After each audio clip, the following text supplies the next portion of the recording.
Abortion होने के बाद, गर्भपात होने के बाद, चाहे वो अपने से गर्भपात हुआ हो या फिर सर्जिकल प्रोसीजर के थ्रू हुआ हो, तो गाइस सर्जिकल प्रोसीजर के थ्रू गर्भपात होना, एबॉर्शन के बाद आपको किन चीज़ों का ख़्याल रखना चाहिए? कब आप प्रेगनेंसी प्लान कर सकती हैं, कब आपको पीरियड आता है और किन-किन चीज़ों का ख़्याल रखना चाहिए, इस वीडियो में आज मैं सारा कवर करूँगी। तो hello guys, welcome back to my channel. मैं हूँ डॉक्टर शबीना। तो चलिए आज का टॉपिक स्टार्ट करते हैं। बट गाइज़, टॉपिक स्टार्ट करने से पहले मैं आपको बता दूँ कि बहुत से पेशेंट मुझसे व्हाट्सएप पे अपॉइंटमेंट बुक कर रहे हैं, ऑनलाइन क्वेश्चन भी बहुत लोग पूछते हैं। ठीक है, कुछ क्वेश्चन मुझसे छूट जाते हैं, तो गाइज़ बहुत से क्वेश्चन होते हैं, तो सबका रिप्लाई देना पॉसिबल नहीं होता है, बट जो इम्पोर्टेंट क्वेश्चन होते हैं उसका रिप्लाई मैं ज़रूर देती हूँ। और अगर आपको अपॉइंटमेंट बुक करना है तो व्हाट्सएप नंबर मेरा डिस्क्रिप्शन बॉक्स पे मेंशन है, उस पे आप कभी भी मुझसे अपॉइंटमेंट बुक करके बात कर सकती हैं। तो चलिए आज का टॉपिक शुरू करते हैं। तो सबसे पहले मरीज का यही क्वेश्चन होता है कि एबॉर्शन होने के बाद, चाहे वो अपने से एबॉर्शन हुआ हो या फिर आप सर्जिकल प्रोसीजर यानी डीएनसी के थ्रू एबॉर्शन करवाई हो, तो कितने दिन तक हम लोग रेस्ट कर सकते हैं? तो गाइज़, अगर आपका अपने से अबॉर्शन हो गया है, ठीक है? आपको कोई भी रूट कॉज़ नहीं पता है बट वो अबॉर्शन हो गया, तो इसमें क्या होता है, ब्लीडिंग कई दिनों तक होती है, ठीक है? कम से कम 8 से 10 दिन तक ब्लीडिंग होती है, जिसकी वजह से पेशेंट को, ठीक है, महिलाओं को बहुत वीकनेस आ जाती है। क्यों वीकनेस आती है? क्योंकि हीमोग्लोबिन लेवल थोड़ा डाउन हो जाता है, ठीक है? ब्लीडिंग होने की वजह से उनको वीकनेस आती है। तो इस केस में गाइज़ आपको 5 से 6 दिन तक रेस्ट करना है, ठीक है? अच्छी डाइट लेना है और धीरे-धीरे फिर आप रिकवर हो जाएँगे। बट गाइज़, अगर आप डॉक्टर से विज़िट करती हैं और आप डीएनसी कराती हैं, ठीक है? तो उसमें ब्लीडिंग कम होती है, एक ही बार में जो आपको ब्लीडिंग होना होगा, ठीक है? उस टाइम ही होगा जब आपकी डॉक्टर डीएनसी करती है, उसके बाद आप 24 घंटे के बाद जब अच्छी डाइट लेंगी तो वो ब्लीडिंग नहीं होती है, ठीक है? और आप हील अप भी हो जाती हैं, ठीक है? तो डीएनसी अगर डॉक्टर से आप करा रही हैं तो 24 घंटे का यानी 1 से 2 दिन तक बहुत हुआ तो आराम करना है, और अगर अपने से अबॉर्शन हो रहा है, ठीक है? तो 6 से 7 दिन तक आपको आराम करना है, ठीक? नेक्स्ट क्वेश्चन ये आता है कि क्या मैम मैं भारी काम कोई कर सकती हूँ? तो गाइज़ कोशिश करिए कि आप 10 टू 15 डेज़ तक हेवी वर्कआउट नहीं करें, ठीक है?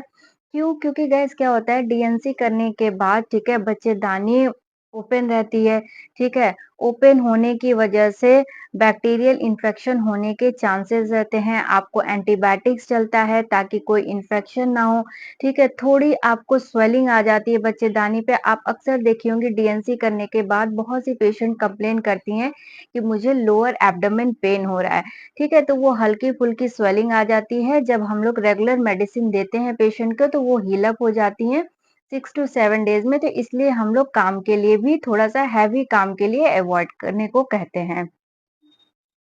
नेक्स्ट, क्या आपको केयर करना है मिसकैरेज होने के बाद? बहुत सी पेशेंट ये पूछती हैं कि मैम मेरा नेक्स्ट साइकिल कब आएगा? कभी-कभी क्या होता है गाइज़ कि आपको जब अबॉर्शन होता है, ठीक है? अबॉर्शन होने के बाद कुछ दिन बाद आपको 1 आध हफ्ते तक हल्की-हल्की ब्लीडिंग आती है, ठीक? ब्लीडिंग खत्म होने के बाद गाइज़ आपको 1.5 से 2 महीने बाद ब्लीडिंग आती है, ठीक है? पीरियड्स आते हैं जो कि हेवी होता है। नेक्स्ट केयर क्या करना है आपको कि आपको फिजिकल रिलेशनशिप नहीं बनाना है। क्यों? क्योंकि गाइस क्या होता है कि अबॉर्शन के बाद बच्चेदानी का मुंह खुला रहता है, ठीक है? उसको बंद होने में एटलीस्ट 2 वीक लगता है, तो आप कोशिश करें कि उस टाइम अपने पार्टनर के साथ नहीं रहें, नहीं तो गाइस इसमें प्रेगनेंसी होने के चांसेस बहुत होते हैं, ठीक है? तो 15 दिन तक आप इसको अवॉइड करेंगी तो आपको फिर आगे प्रेगनेंसी कंसीव होने के चांसेस कम हो जाएँगे, ठीक है?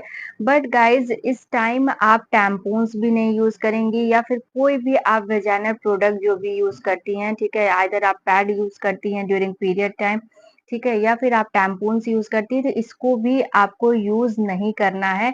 आप सिंपल, अगर आपको ब्लीडिंग आ रही है गाइज़, तो आप कॉटन का पैड यूज़ करिए ताकि आपको इन्फेक्शन होने के चांसेस कम रहें, ठीक? नेक्स्ट चीज़ क्या है कि नेक्स्ट पीरियड आपका कब आता है? तो गाइज़ पीरियड डीएनसी के बाद एटलीस्ट 1.5 से 2 महीने बाद आता है और जो पीरियड आता है वो हैवी ब्लीडिंग होती है, ठीक है। नेक्स्ट क्वेश्चन क्या होता है गाइस कि आपको क्या केयर करना चाहिए मिसकैरेज के बाद? देखिए ब्लीडिंग आइदर आपके सर्जिकल प्रोसीजर के टाइम हुई हो या फिर जब अपने से अबॉर्शन हुआ हो तब हुआ। ब्लीडिंग दोनों केस में होता है, ठीक है। फर्स्ट ट्राइमेस्टर की अगर ब्लीडिंग है तो भी किसी-किसी को बहुत ज़्यादा होती है और अगर सेकंड ट्राइमेस्टर की ब्लीडिंग है तो थोड़ी हैवी ब्लीडिंग होती है, ठीक। दोनों ही केस में गाइस जब ब्लीडिंग होती है तो हमारा हीमोग्लोबिन लेवल डाउन हो जाता है। हीमोग्लोबिन लेवल डाउन होता है यानी आयरन की कमी हो जाती है, खून की कमी हो जाती है, तो उसके लिए गाइस आपको अच्छी डाइट लेना है, ग्रीन लीफी वेजिटेबल लेना है, ठीक है, हरी सब्जियाँ आपको लेनी है। कभी-कभी डॉक्टर्स आपको टैबलेट्स देती हैं, सिरप देती हैं आयरन का, ठीक। इसके बाद भी अगर आपको बहुत ज़्यादा वीकनेस लग रही है, आपका हीमोग्लोबिन लेवल कम है, आपकी डॉक्टर चेक कराती हैं, तो आयरन के आपको कुछ फ्रूट्स भी डॉक्टर लगाती हैं, ठीक है। नेक्स्ट चीज़ क्या है गाइस कि आपको नेक्स्ट प्रेगनेंसी कब प्लान करना चाहिए, ठीक?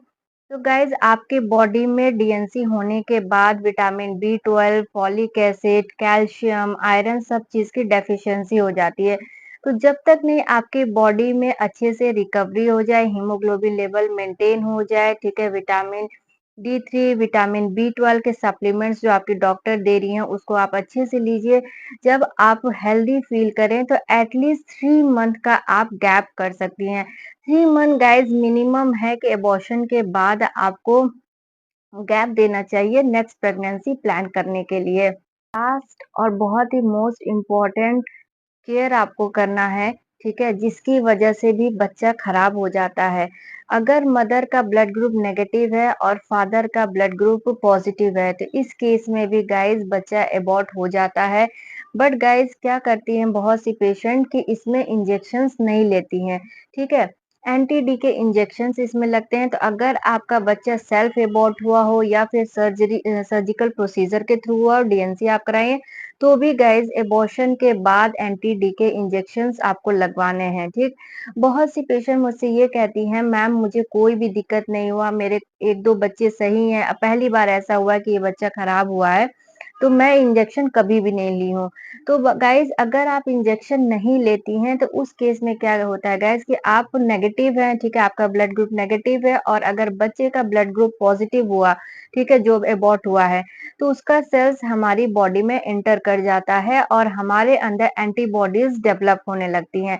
एंटीबॉडीज डेवलप होने की वजह से हम जब नेक्स्ट प्रेगनेंसी प्लान करते हैं तो वो बच्चा भी एबॉर्ट होने के चांसेस उसमें ज़्यादा रहते हैं, ठीक? तो कोशिश करिए गाइस कि अगर आपका ब्लड ग्रुप नेगेटिव है तो आप अपने डॉक्टर से मिले, ठीक है? जितने भी मैं पॉइंट्स आपको बताई हूँ, ठीक है? वो आप अपने माइंड में रखिए।